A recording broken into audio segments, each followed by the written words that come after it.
Hallelujah. सभी को जय मसीह की। आज हम परमेश्वर के वचन रोमिया 8 अध्याय उसका 31 वचन पढ़ेंगे। इसमें लिखा है कि यदि परमेश्वर हमारे साथ है तो हमारा विरोधी कौन हो सकता है।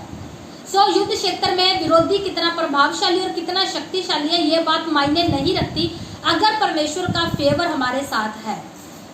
जब हम दाऊद के जीवन को देखते हैं, दाऊद एक चरवाहा था लेकिन परमेश्वर का फेवर उसके साथ था और परमेश्वर ने दाऊद को इस्राएल का राजा बना दिया।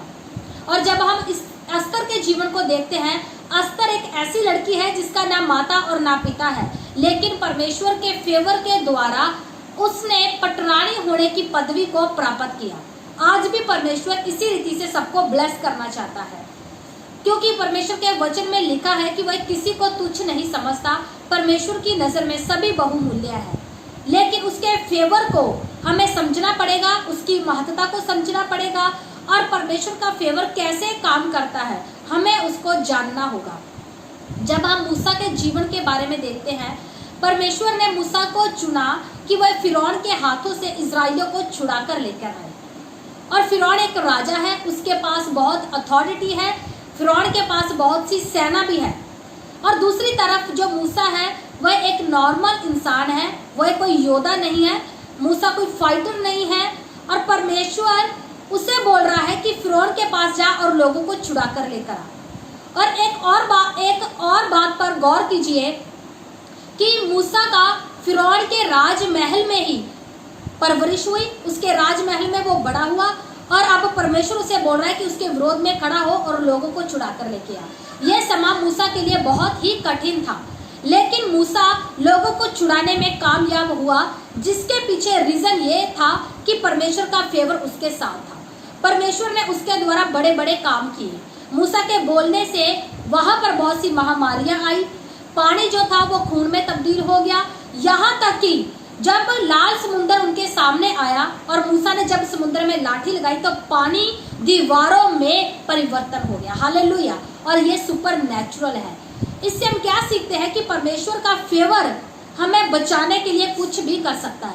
वह नेचर के रूल को चेंज कर सकता है हमें बचाने के लिए।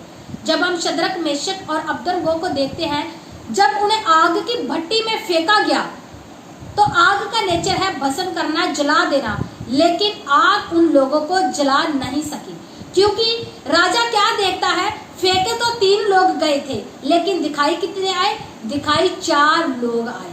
और वह आग, उस आग ने रस्सियों को जला दिया, जो जिन रस्सियों से शद्रक, मेशक और अबदनगो को बांधा गया था, लेकिन उस आग ने उनके बाल तक झुंझलाए नहीं, कोई भी उनका नुकसान नहीं किया। परमेश्वर ने उन लोगों को बचाने के लिए आग के नेचर को चेंज कर दिया।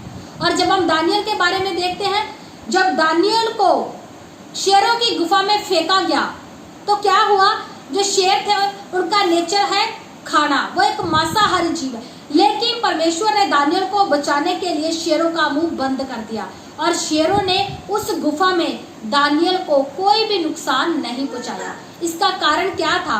इसका कारण यही है कि परमेश्वर का फेवर उनके साथ था। आज हमारे जीवन में भी देखें, बहुत सी हमारे जीवन में विरोधी शक्तियां हैं, आज हमारे जीवन में बहुत से विरोधी हैं, लेकिन क्या हम उन विरोधियों से जीत पा रहे हैं या नहीं जीत पा रहे? इसके पीछे हमें यह देखना पड़ेगा कि परमेश्वर का फेवर हमारे साथ है या नहीं है। इन लोगों को चेक करें। इन लोगों ने परमेश्वर के फेवर को पाने के लिए कुछ बातों का इनकार किया। मूसा ने किन बातों का इनकार किया? उसने फिरौन की बेटी का पुत्र होने से का इनकार किया, फिरौन की राजगद्दी का इनकार किया, फिरौन के खजानों का इनकार किया। और शद्रक, मेशक और अबदनगो ने किस बात का इनकार किया?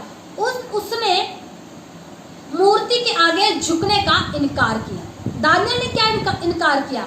दानियल ने राजा की पूजा करने से इनकार किया। इन सभी लोगों ने कुछ ना कुछ बातों का इनकार किया, इसीलिए परमेश्वर उनके पक्ष में खड़ा हो गया और परमेश्वर ने बड़े बड़े काम किए। आज भी परमेश्वर हमारे जीवन में बड़े बड़े काम कर सकता है, लेकिन उससे पहले हमें भी कुछ बातों का इनकार करना पड़ेगा।